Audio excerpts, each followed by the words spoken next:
Hola, ¿cómo estás? Te doy la bienvenida a la clase número 5. En este momento nos encontramos en la mitad de la cursada.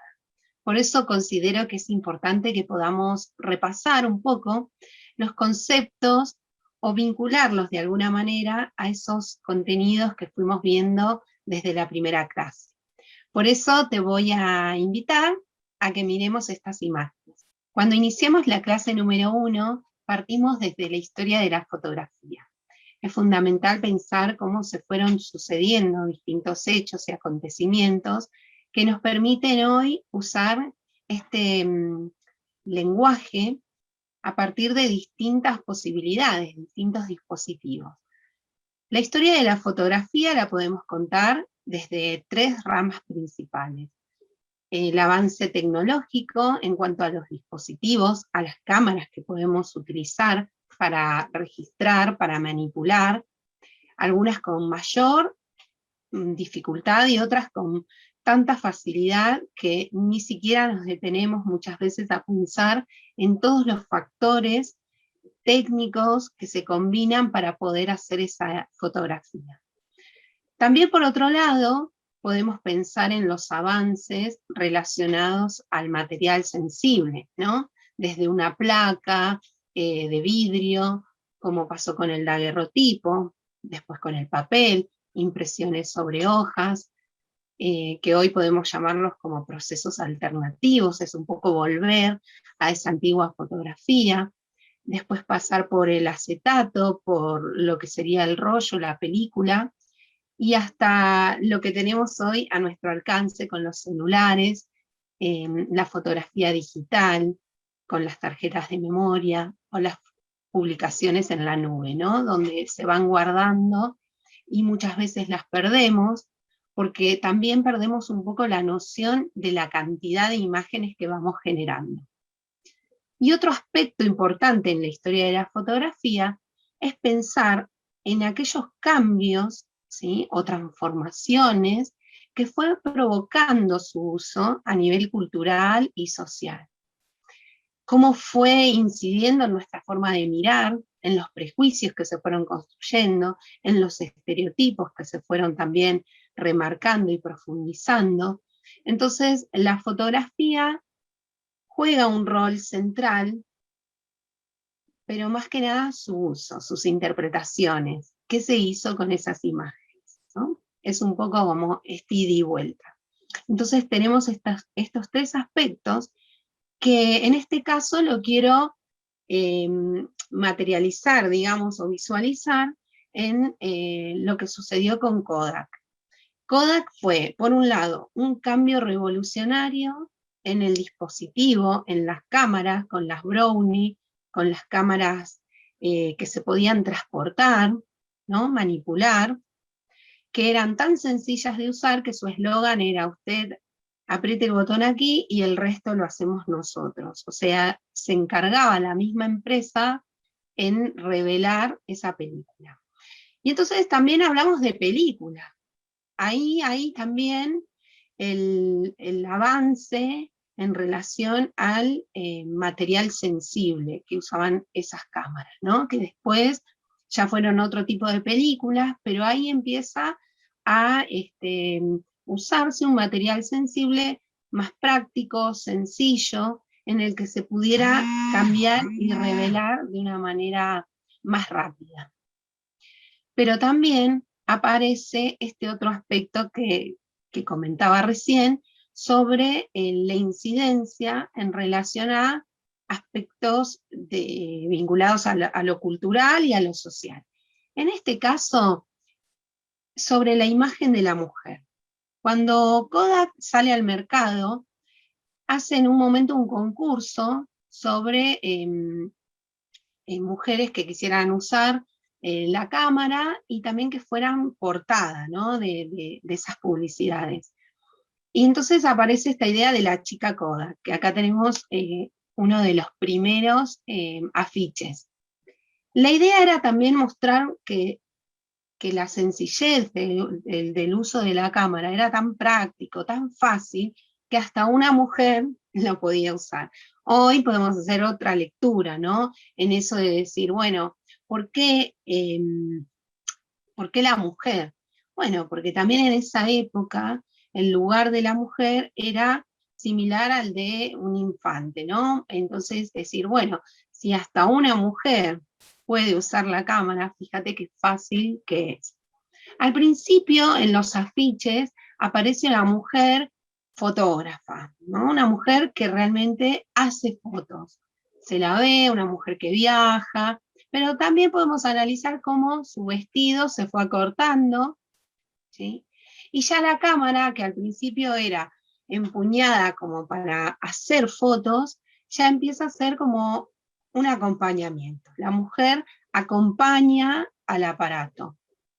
Y acá en este afiche, que es del 2000, eh, a ver, ¿qué? 2019 dice, bueno, fíjense, fíjate que, no, fíjense, es importante que nos fijemos en eso, cómo la imagen de la mujer se fue transformando.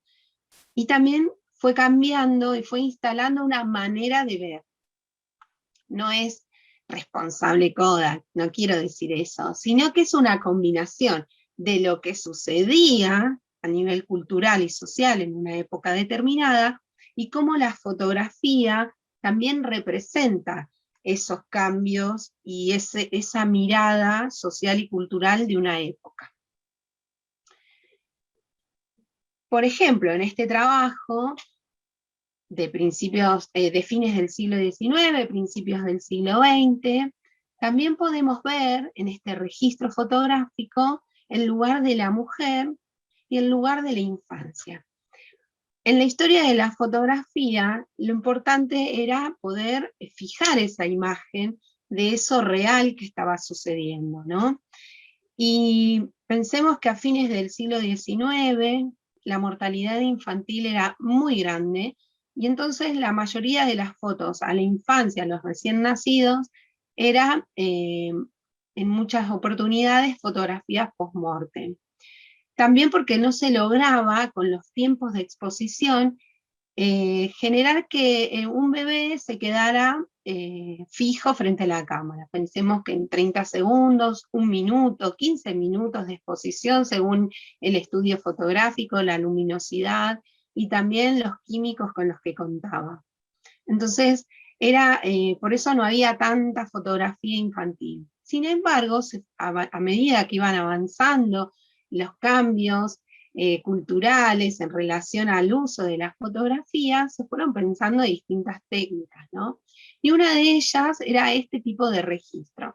Se llama, es un trabajo Las Madres Ocultas, de este libro, pero más allá de la fotografía, de la información visual que aparece, podemos interpretar, bueno, la necesidad de ese registro, de evidenciar que ese bebé estaba vivo, ¿no? Que se podía sentar, de alguna manera se anula a la persona que lo sostiene, pero también se lo deja visible, o sea, hay como un juego entre el espectador y quien genera esa imagen, ¿no?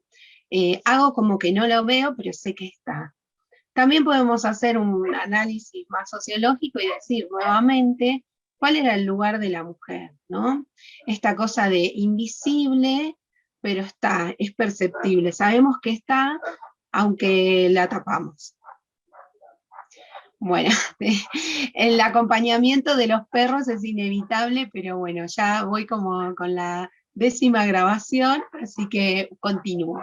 Las fotos que vimos anterior se relaciona con este trabajo del registro y de la documentación fotográfica de la infancia, que hoy conocemos como newborn, ¿no? También ahí podemos pensar de qué manera vemos a la niñez, quiénes pueden acceder a este tipo de fotografía, cuál es la necesidad también de crear, es una expresión artística, ¿no? Hasta dónde manipulamos los cuerpos de las niñez, del recién nacido. Y también es un relato, ¿no?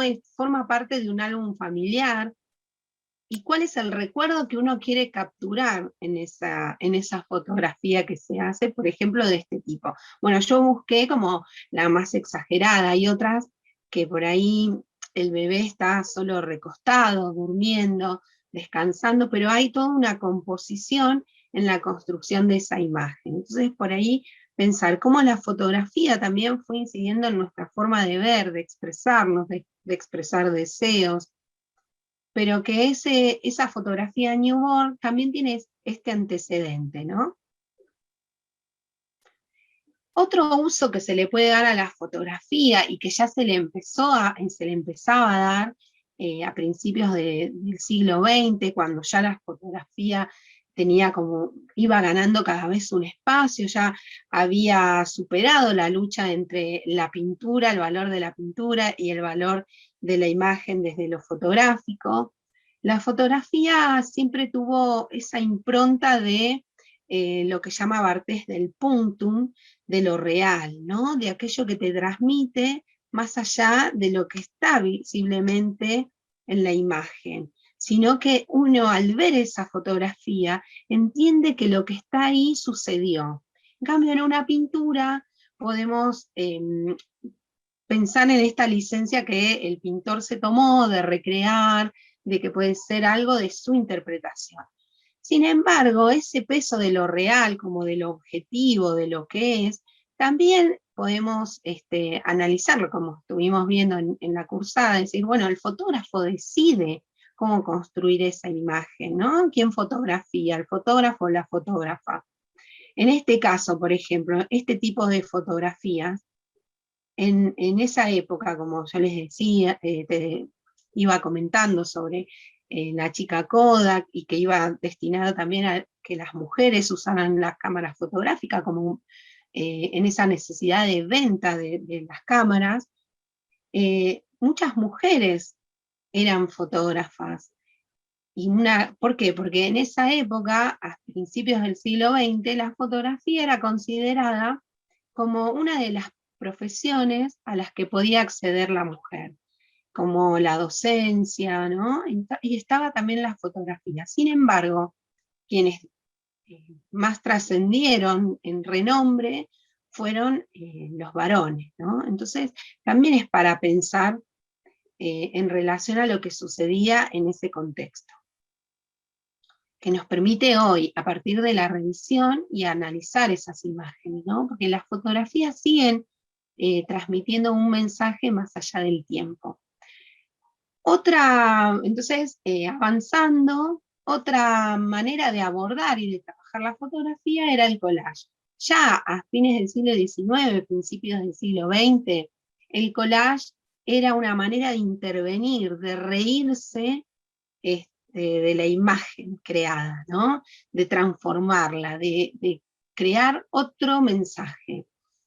Obviamente que esto lo podían hacer quienes tenían la posibilidad de acceder a la fotografía, en el sentido de tener muchas imágenes para recortar, porque era un bien bastante caro. Si, digamos que en comparación a la pintura era más accesible, pero no dejaba de ser un bien no quiero decir de lujo, pero sí que no era nada económico. Por eso los retratos, por lo general, familiares, era una foto y se aprovechaba muchas veces en esa misma foto tomarle a toda la familia y hasta hacer fotos individuales dentro del cuadro del grupo, porque los materiales no eran nada económicos. Entonces los figurines como el collage eran también una posibilidad de reírse de esa fotografía solemne, que no quería decir que era seria, sino que muchas veces por los tiempos de exposición no se podían tomar las libertades como tenemos ahora de poder sonreír, no sé, registrar el movimiento. En ese momento no se podía. Entonces, bueno, una manera de desestructurar y de alguna manera desarmar esa imagen eran estos figurines. Acá hay uno que, bueno, de Sarmiento, que también podemos pensar qué pasaba ahí y cómo nos puede ayudar trabajo con la fotografía, el collage, el tema de los cuerpos, la identidad, el género. Y entonces, como hablamos de la fotografía desde ese marco cultural, de ese momento histórico, podemos pensar en cómo leemos las imágenes, ¿no? Desde dónde las leemos. Cuánto de lo que aparece en la fotografía nos cuenta lo que está sucediendo y cuánto nos permite completar el mensaje que está transmitiendo la imagen. En este caso, estoy compartiendo una fotografía que la tomé para un concurso que se llamaba El trabajo y la diversidad de género, ¿no? Y entonces lo que pensé ahí era esto de que no esté todo dicho, ¿no? Entonces por eso es como esta ambigüedad, tenemos unas manos que dan a interpretar un género, pero no tiene por qué decirlo todo, ¿no? Creo que ahí está como la clave en que podamos leer una imagen y entender que la leemos a partir de nuestros marcos culturales, marcos teóricos, y desde dónde nos estamos posicionando, ¿no? Y también darnos la oportunidad de volver a revisar esa imagen, volverla a mirar y continuar obteniendo distintas informaciones, ¿no? Y en esta, para ir cerrando, en esta clase 5, te comparto esta fotografía, que en realidad son dos, pero que sucedió en plena pandemia, en el 2020, en donde sale una revista Gente, que ahí también podemos pensar en cómo se sigue construyendo una manera de ver, por ejemplo, a una estrella, a una actriz, a alguien famoso, cómo se la presenta en las tapas de la revista, y cómo es la contestación, por ejemplo, en este caso de la misma actriz, con una fotografía, ¿no? Que publican las redes de imágenes, como Twitter, Instagram. Entonces acá, por ejemplo, hay un abuso excesivo del Photoshop, de esa manera de mostrar y de ver la mujer, ¿no? Como es una mujer exitosa para esa revista, y en este caso la misma actriz está diciendo y contestando con una fotografía esto de que esto soy yo, ¿no? Y lo grito, dice, quien quiera oír, que oiga. Es como un grito, pero eh, con imagen, ¿no? Como la fotografía puede también, y esto mostrar y contestar, pero porque también estamos en otro momento cultural en donde empezamos a cuestionar aquellos, como los de Kodak, en donde ya no importaba ni la cara de la mujer, sino que acompañe el producto. Hoy, una actriz reconocida, ¿no? A ver, quiero volver, ahí está, una actriz reconocida, una actriz súper famosa, desde otro lugar, desde otro marco cultural, desde otro paradigma, se planta, contesta con una fotografía y muestra que eso que está apareciendo en la tapa de la revista no representa su imagen actual, ¿no? ¿Quién es ella hoy? Entonces, la propuesta que te dejo para esta clase es que puedas pensar y diseñar un ejercicio práctico muy cortito, muy sencillo, a partir de las imágenes y de los temas que fuimos desarrollando, ¿no? Como por ejemplo el lugar de la mujer, las infancias, lo que nos cuentan las fotografías o las narrativas fotográficas. Bueno, te dejo esta propuesta, es muy libre, es más que nada para que podamos repasar un poco lo que estuvimos desarrollando desde la clase número 1 hasta acá.